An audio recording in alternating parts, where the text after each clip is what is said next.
Hi guys, welcome to Villa Park. I've just left. It's almost midnight here after a famous Newcastle United win over Aston Villa, and what a win, what a time it was for Newcastle to get that win on the road. They've only of course won one all season in the league, and of course that was away to Sheffield United.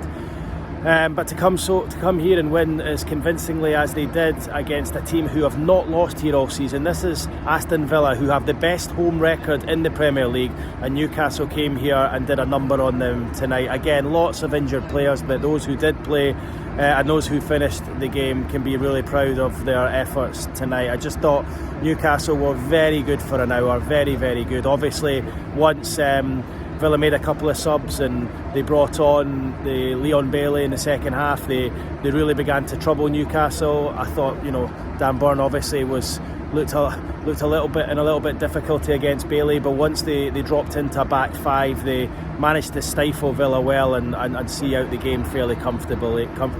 And I just think that gives Newcastle a real spring into their step going into some favourable matches. We're starting with Luton Town at home on Saturday, who by the way, you have to remember, won 4-0 tonight against Brighton. But look, Newcastle will without doubt be boosted after that performance tonight, and I thought they can be so proud of what they did, given the fact that they still have a huge number of injuries. Eddie Howe has just said afterwards that Miguel Almiron played only 50% fit following illness. He said what a professional, what a person he is. It looked to me like Almiron probably had a bit of a point to prove following Newcastle's attempts to try and bring in a signing at the expense of Almiron.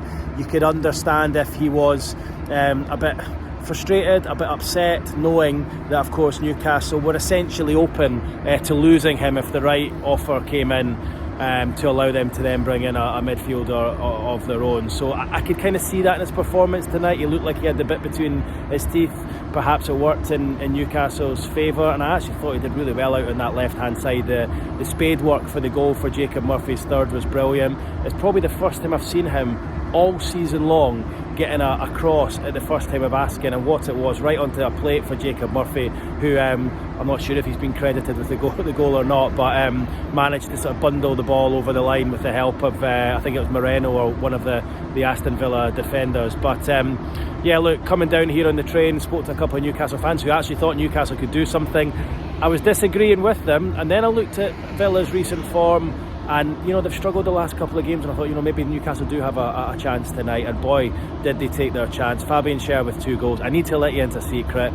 The last 2 matches I've had Fabian Schär on for the first goal in each of the last 2 games at 40-1. Thought I'm going to go a bit different tonight, went Sean Longstaff instead, and what happens? Fabian Schär opens the scoring at 40-1. Then I thought maybe I'll go in on him again. I thought no, he's never going to score 2. 4 minutes later he does exactly that. So look, it wasn't my night tonight, and perhaps I should have just stuck with Fabian Schär, because that £400 would have been quite nice. But listen, it was I've never been to Villa Park before, so it was really nice to sort of come here and see Newcastle do so well. I need to let you into a little secret as well, that every single Newcastle away game I've gone to this season, Newcastle have won. So it's obviously I do most of the home games. I've been to obviously not counting the European games, but certainly the game against Manchester United, Sheffield United, again here tonight, Fulham at the weekend. Newcastle have won those games, so I don't know, maybe I'm the lucky charm. But look, Newcastle didn't need luck tonight, defended brilliantly. I thought once they went to a back five, Tino Livramento coming on at left wing back and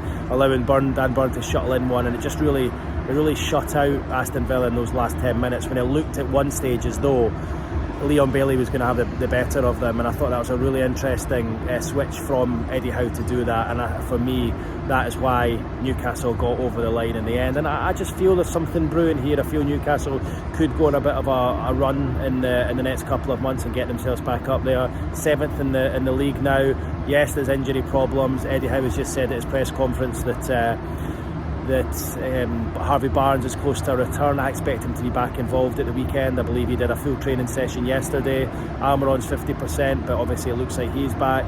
And it sounds like Callum Wilson's close as well. Now, the big fear tonight, of course, away from the fixtures coming up and whatnot, is the injury to Alex Isak. I asked Eddie Howe in his press conference afterwards if the reason he took care with him and got him off straight away was because of the recurring nature of his injury, and he says, no, I can't take any of the blame or the credit for that. He said that was Alex who decided he needed to come off. He said, look, it doesn't look too serious at the moment, but we're going to have to assess it and see. And look, it's not the first time we've heard that this season, is it? And then it ends up being a more serious injury. What I will say is, when Isak came off, he wasn't limping, he wasn't grimacing in pain like we've seen before, so perhaps it is just a little tweak for the injury. But you have to say, if this is the third time it's happened this season, that is a concern, and it feels very much like as soon as Newcastle get one player back, another one gets injured in the same position. It's been either or for Wilson and Isak all season long. He's only really had one of them to choose from at a time, and just when Wilson's coming back, it looks like Isak could potentially be out for a bit of time. You'll all want to know about transfers. Eddie has just said inside Isak's injury, how serious it is will have no impact on what they can do between now and the closure of the window. He expects that them to be closed for business. He says they can't do anything. They don't have any money to go out and spend with FFP. They would have had to lose someone. They of course haven't lost anyone. Almiron can't go to Saudi now because that window is closed. I can't see Newcastle selling any other player that is worth a decent amount of money at this stage. So I think it's going to be this squad between now and the end of the season. And look, there's an argument to say, what's the point in bringing in a player now when really, other than the FA Cup, there's not a huge amount to play for in terms of trophies?